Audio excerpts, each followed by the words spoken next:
김시온입니다. 사사기 19장 이스라엘 왕이 없을 그때에 에브라임 산지 구석에 거류하는 어떤 레위 사람이 유다 베들레헴에서 첩을 맞이하였더니 그 첩이 행음하고 남편을 떠나 유다 베들레헴 그의 아버지의 집에 돌아가서 거기서 넉 달 동안을 지내매 그의 남편이 그 여자에게 다정하게 말하고 그를 데려오고자 하여 하인 한 사람과 나귀 2마리를 데리고 그에게로 가매 여자가 그를 인도하여 아버지의 집에 들어가니 그 여자의 아버지가 그를 보고 기뻐하니라. 그의 장인 곧 그 여자의 아버지가 그를 머물게 하매 그가 3일 동안 그와 함께 머물며 먹고 마시며 거기서 유숙하다가 넷째 날 아침에 일찍이 일어나 떠나고자 하매 그 여자의 아버지가 그의 사위에게 이르되 떡을 조금 먹고 그대의 기력을 돋은 후에 그대의 길을 가라 하니라. 2사람이 앉아서 함께 먹고 마시매 그 여자의 아버지가 그 사람에게 이르되 청하노니 이 밤을 여기서 유숙하여 그대의 마음을 즐겁게 하라 하니 그 사람이 일어나서 가고자 하되 그의 장인의 간청으로 거기서 다시 유숙하더니 5째 날 아침에 일찍이 일어나 떠나고자 하매 그 여자의 아버지가 이르되 청하노니 그대의 기력을 돋우고 해가 기울도록 머물라 하므로 2사람이 함께 먹고 그 사람이 첩과 하인과 더불어 일어나 떠나고자 하매 그의 장인 곧 그 여자의 아버지가 그에게 이르되 보라 이제 날이 저물어 가니 청하건대 이 밤도 유숙하라. 보라 해가 기울었느니라. 그대는 여기서 유숙하여 그대의 마음을 즐겁게 하고 내일 일찍이 그대의 길을 가서 그대의 집으로 돌아가라 하니 그 사람이 다시 밤을 지내고자 하지 아니하여 일어나서 떠나 여부스 맞은편에 이르렀으니 여부스는 곧 예루살렘이라. 안장 지은 나귀 2마리와 첩이 그와 함께하였더라. 그들이 여부스에 가까이 갔을 때 해가 지려 하는지라. 종이 주인에게 이르되 청하건대 우리가 돌이켜 여부스 사람의 이 성읍에 들어가서 유숙하십시다 하니 주인이 그에게 이르되 우리가 돌이켜 이스라엘 자손에게 속하지 아니한 이방 사람의 성읍으로 들어갈 것이 아니니 기브아로 나아가리라 하고 또 그 종에게 이르되 우리가 기브아나 라마 중 한 곳에 가서 거기서 유숙하자 하고 모두 앞으로 나아가더니 베냐민에 속한 기브아에 가까이 이르러 해가 진지라. 기브아에 가서 유숙하려고 그리로 들어가서 성읍 넓은 거리에 앉아 있으나 그를 집으로 영접하여 유숙하게 하는 자가 없었더라. 저녁 때에 한 노인이 밭에서 일하다가 돌아오니 그 사람은 본래 에브라임 산지 사람으로서 기브아에 거류하는 자요 그곳 사람들은 베냐민 자손이더라. 노인이 눈을 들어 성읍 넓은 거리에 나그네가 있는 것을 본지라. 노인이 묻되 그대는 어디로 가며 어디서 왔느냐 하니 그가 그에게 이르되 우리는 유다 베들레헴에서 에브라임 산지 구석으로 가나이다. 나는 그곳 사람으로서 유다 베들레헴에 갔다가 이제 여호와의 집으로 가는 중인데 나를 자기 집으로 영접하는 사람이 없나이다. 우리에게는 나귀들에게 먹일 집과 여물이 있고 나와 당신은 여종과 당신의 종인 우리들과 함께한 청년에게 먹을 양식과 포도주가 있어 무엇이든지 부족함이 없나이다 하는지라. 그 노인이 이르되 그대는 안심하라.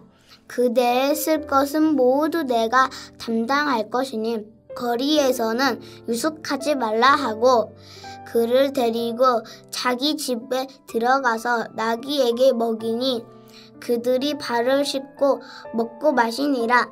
그들이 마음을 즐겁게 할 때에 그 성읍의 불량배들이 그 집을 에워싸고 문을 두들기며 집주인 노인에게 말하여 이르되 내 집에 들어온 사람을 끌어내라. 우리가 그와 관계하리라 하니 집주인 그 사람이 그들에게로 나와서 이르되 아니라 내 형제들아 청하노니 이 같은 악행을 저지르지 말라. 이 사람이 내 집에 들어왔으니 이런 망령된 일을 행하지 말라. 보라, 여기 내 처녀딸과 이 사람의 첩이 있은즉 내가 그들을 끌어내리니 너희가 그들을 욕보이든지 너희 눈에 좋은 대로 행하되 오직 이 사람에게는 이런 망령된 일을 행하지 말라 하나 무리가 듣지 아니하므로 그 사람이 자기 첩을 붙잡아 그들에게 밖으로 끌어내매 그들이 그 여자와 관계하였고 밤새도록 그 여자를 능욕하다가 새벽 미명에 놓은지라. 동틀 때에 여인이 자기의 주인이 있는 그 사람의 집 문에 이르러 엎드려져 밟기까지 거기 엎드려져 있더라.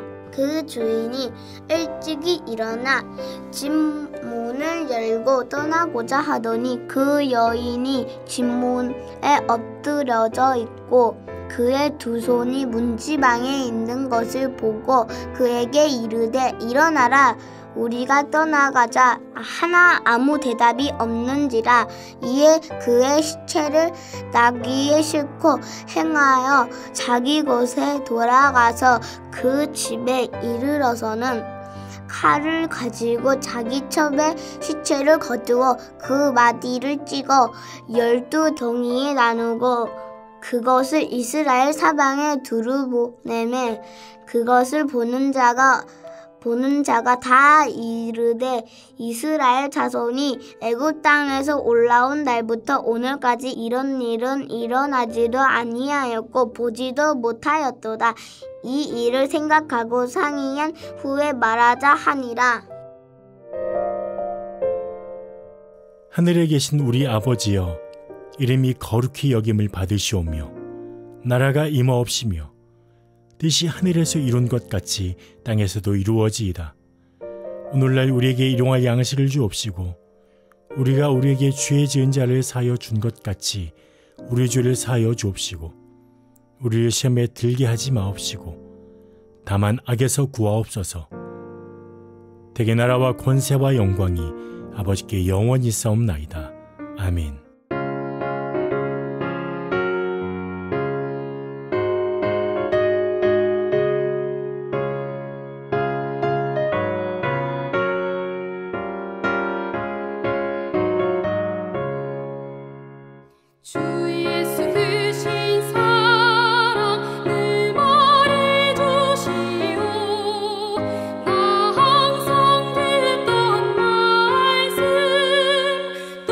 들려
오늘도 함께 오신 하나님의 말씀은 신약성경 요한복음 7장 14절부터 24절 말씀입니다. 신약 155쪽에 있습니다. 제가 본문 중 21절부터 24절까지만 봉독해 드리겠습니다. 예수께서 대답하여 이르시되 내가 한 가지 일을 행하매 너희가 다 이로 말미암아 이상히 여긴도다.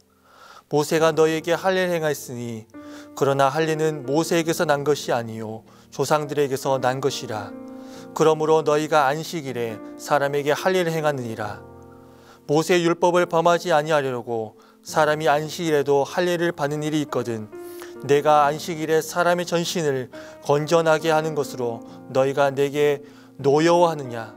외모로 판단하지 말고 공의롭게 판단하라 하시니라. 아멘. 샬롬. 오늘 또 주님의 평안 가운데 풍성히 거하는 하루 되시기를 주의 이름으로 간절히 축원합니다. 오늘 본문 말씀을 보면 예수님께서는 지금 초막절에 즈음하여 은밀하게 예루살렘으로 올라가셨습니다. 이처럼 예수님께서 은밀하게 예루살렘으로 올라가신 이유는 자신이 정치적인 메시아로 추앙받는 것을 경계하고 아울러 자신을 잡으려고 하는 유대 종교 지도자들과의 그런 불필요한 충돌을 피하시기 위함이었습니다. 그러나 언제까지나 예수님께서 은밀하게 행동하실 수는 없는 일이었습니다. 왜 그렇습니까? 얼마 남지 않은 이 공생의 기간 동안 한 사람이라도 더 만나서 하나님의 나라의 그 복음을, 그 진리의 복음을 전하고 가르치셔야 했기 때문이다라는 것입니다. 그래서 오늘 본문 14절 말씀 보면 우리 예수님께서는 초막절 중간이 될 그 무렵에 다시금 성전으로 올라가서 가르치시기 시작하셨습니다.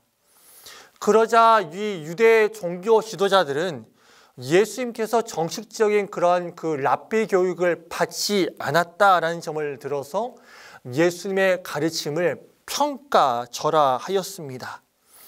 이에 대해서 예수님은 자신의 가르침은 사람의 권위, 그러니까 사람에게서 나온 것이 아니라 하나님께 근원을 둔 신적 권위가 있음을 주장하시고 계속해서 사례를 가지고 당신을 귀신 들렸다고 주장하는 이 종교 지도자들, 이 유대의 종교 지도자를 향해서 너희들은 비록 모세 율법을 따른다라고 잘 지킨다라고 이렇게 자부하지만 실상은 그 율법의 근본적인 정신, 정말로 그 율법의 그 어떻게 보면 그 사상과 그런 것들을 전혀 모른 채 형식적이고 외적인 그런 종교 교율로 율법을 평가절하시키고 변질시켰다고 이렇게 책망을 오히려 하고 있습니다.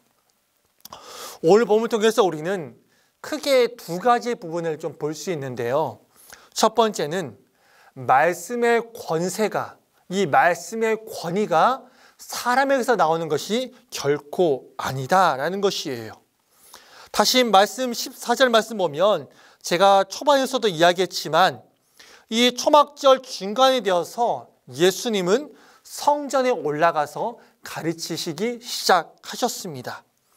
그런데 15절 말씀 보면 유대인들, 특히 이 유대 종교 지도자들이 예수님의 가르침을 보고 기이하게 여긴 것이에요. 왜 그들이 기이하게 여겼습니까?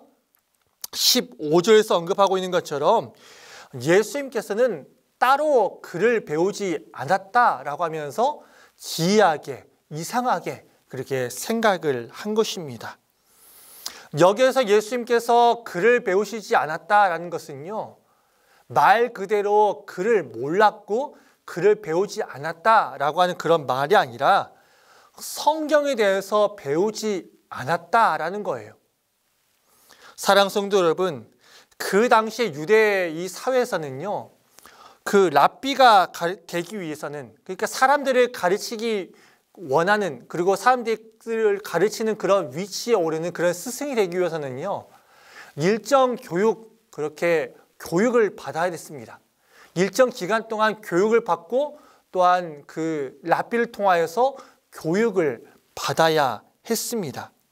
그런데 예수님은 어떠한 그런 정규 과정을 받지 않았습니다. 그리고 어떤 랍비에도 배운 적이 없었습니다. 근데 그럼에도 불구하고 지금 예수님께서는 예루살렘 성전에서 가르치고 계셨고, 그 말씀이 그들이 보기에도 권위가 있는 그런 말씀이었기 때문입니다. 그를 전혀 모르고 또한 성경에 대해서 배운 적도 없고 랍비를 통해서 그런 정규 수업을 듣지도 않는 그런 자가 지금 권위 있는 그런 말씀을 전하니까 이들은 기이하게, 이상하게 생각한 것입니다. 사랑하는 성도 여러분, 여기에서 우리는 이 사실이 무엇을 우리에게 알려주는지 아십니까? 그것은 바로 말씀의 권위, 그리고 말씀의 권세가 사람에게서 나오는 것이 아니다라고 하는 사실입니다. 그렇다면 예수님의 가르침에 권세가 있었던 이유가 뭘까요? 그분 자신이 말씀이었기 때문이에요. 요한복음 1장 말씀처럼 태초에 말씀이 있었고 그 말씀이 이 땅 가운데 오셨다라고 이렇게 말씀을 하고 있어요. 그분 자신이 곧 말씀 자체시고 또한 하나님의 말씀이 충만했기 때문에 그 예수님의 가르침에 권세가 있었고 권위가 있었다라는 것입니다.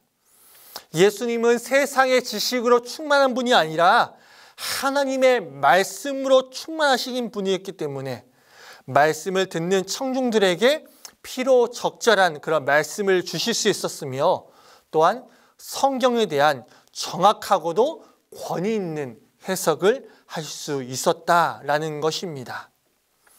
또한 우리는 이 본문을 통해서 두 번째, 신앙이 없는 행위는 주님이 인정하지 않으신다라는 것을 알 수 있습니다. 본문 19절 말씀 보십시오. 예수님께서는요, 지금 유대인들 향해서 너희 중에 율법을 지키는 자가 없도다라고 이렇게 말씀하고 계십니다. 그런데요, 사랑하는 성도 여러분, 좀 이상하지 않습니까? 지금 예수님께서 이런 지금 말을 하는 그 대상이 누굽니까? 바로 유대인들이에요. 근데 유대인 중에서도 지금 평범한 유대인들이 아니라 사내들인 그런 회원들이에요. 즉 유대의 종교 지도자리였습니다. 이들이야말로 모세율법을 가장 잘 따르고 잘 지키는 자들이 아니었을까요? 그들은 유대인들에게도 또한 모세율법을 따르라고 가르치는 길라잡이가 되는 스승이 되는 자들이었습니다. 근데 지금 예수님께서는 그들을 향해서 그렇게 모세율법을 잘 따르고 잘 지키고 또한 유대인들에게 너희가 모세율법을 잘 지키고 잘 따라야 된다라고 가르치는 그 사람들을 향해서 예수님께서는 너희가 율법을 지키지 않는구나, 너희 중에 율법을 지키는 자가 한 사람도 없구나 라고 이렇게 질타를 하고 있는 것입니다. 예수님의 이러한 평가는요, 율법을 누구보다도 잘 지키고 있다고 자타가 공인하는 이 사람들 입장에서는 지금 도무지 받아들일 수 없는 그러한 평가였을 것입니다. 그렇다면 예수님께서는 어떤 의미에서 이들이 율법을 지키지 않는 자들이다라고 이렇게 말씀하고 있는 것일까요? 그것은요, 그들이 율법의 진정한 의미 그리고 진정한 정신은 전혀 알지 못하고 그저 율법을 종교 행위로서만 지키고 있었기 때문입니다.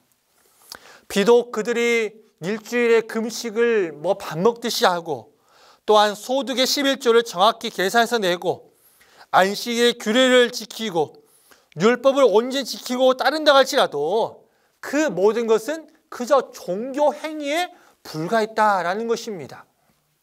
율법의 근본 정신, 율법의 진정한 그 의미를 알지 못하고 종교 행위로서만 율법을 지키고 있었다라는 것이에요.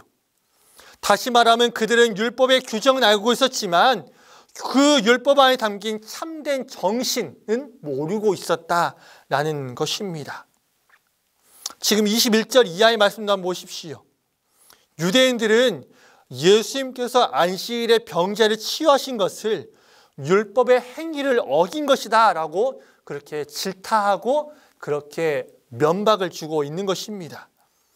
사랑하는 성도 여러분, 율법을 지키는 것이요, 그러니까 유대 지도자들에게는 엄청난 그런 문제고 핵심적인 그런 사상이었어요. 어떻게 보면 그 중에서도 이 안식일 규례의 준수는 그 중에서도 대표적으로 지켜야 되는 그런, 어떻게 보면 그들이 말하는 대표적으로 지켜야 되는 그런 것이었습니다. 그런데 예수님께서 안식일에 병자를 고치시자 유대인들은 예수를 종교의 틀을 파괴하는 위험인물로 간주하고 그를 미워하기 시작한 거예요. 그런데 사랑하는 성도 여러분, 모세율법을 자세히 보면요, 병자 치유를 금한 것이 아니에요. 당시 안식일에 노동하는 것을 금지하는 그 모세율법을 어기지 않도록 하기 위해서 이런 것들은 다 사람들이 만든 것뿐이었습니다. 그리고 만일 안식일 노동을 금한 율법을 지키기 위해서 안식일 병자 치유를 금한다고 하면 안식일에 할 일을 시행하는 것도 안식일에 노동을 하는 그런 행위이기 때문에 그것도 어떻게 보면 율법을 범한 것이 아니냐라고 지금 어떻게 보면 예수님은 유대인들에게 그리고 유대 종교 지도자들에게 오히려 반문을 하고 있는 것이에요. 근데 안식일에 할 일을 시행하는 것이 잘못된 것이 아닌 것처럼 안식일에 병자를 치유하는 것도 잘못된 것이 아니다라는 것이에요. 여기에서 우리는 안식일 규례에 대한 예수님과 이 유대 종교 지도자들의 너무나도 상반된 그런 모습들을 볼 수 있습니다. 유대 종교 지도자들은 율법의 행위에만 집중했습니다. 그러나 예수님은 안식일 본래의 정신을 그리고 의무를 그리고 정말로 어떤 면 그런 것을 강조하고 계신 것입니다. 유대인들은 잘못된 시각으로 그리고 율법주의적인 시각을 가지고 지금 모든 것을 바라봤기 때문에 예수님에게 이렇게 잘못된 그런 오류를 범하는 그런 실수를 저지르게 된 것입니다. 말씀을 정리합니다. 사랑하는 성도 여러분, 말씀의 권위가 사람에게서 나오는 것이 아니라 오직 하나님에게 나오시는 것을 분명히 기억하시기 바랍니다. 말씀의 권위, 말씀의 권세가 사람에게 나오는 것이 아니라 오직 하나님께 그리고 말씀 그 자체이신 예수님께 나온다라는 사실을 분명하게 기억하시기 바랍니다.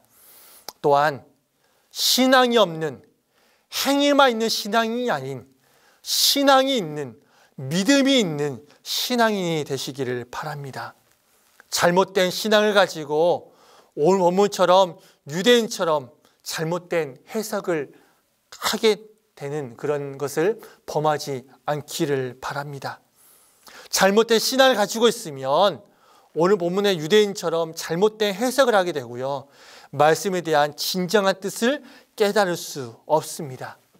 그리고 잘못된 신앙을 가지고 있으면 행위로만 신앙을 하는 신앙생활을 하게 됩니다. 온전히 말씀을 온전히 믿고 순종하는 자가 되시기를 바랍니다. 정말로 하나님의 말씀을 온전히 듣고 배우며 따르고 순종하는 자들이 되시기를 주의 이름으로 간절히 축원합니다. 기도하겠습니다. 사랑과 은혜가 풍성하신 하나님 아버지, 우리를 이 시간 온라인이지만 기도자로 불러주심을 감사드립니다. 하나님 아버지, 오늘 우리는 본문 말씀 통해서 말씀의 권세가 그리고 말씀의 권위가 누구에게 있는지를 다시 한번 알게 되었습니다. 하나님, 말씀의 권세가 사람에게 있는 것이 아니라 오직 예수님께 있음을 기억하면서 예수님의 말씀에 더 청종하는 우리가 되게 하여 주시옵소서. 또한 잘못된 신앙은 우리를 잘못된 길로 인도함을 기억하게 하여 주시고 주님 안에서 바른 믿음, 바른 신앙을 가지고 살아가게 하여 주시옵소서. 예수님의 이름으로 기도드립니다. 아멘.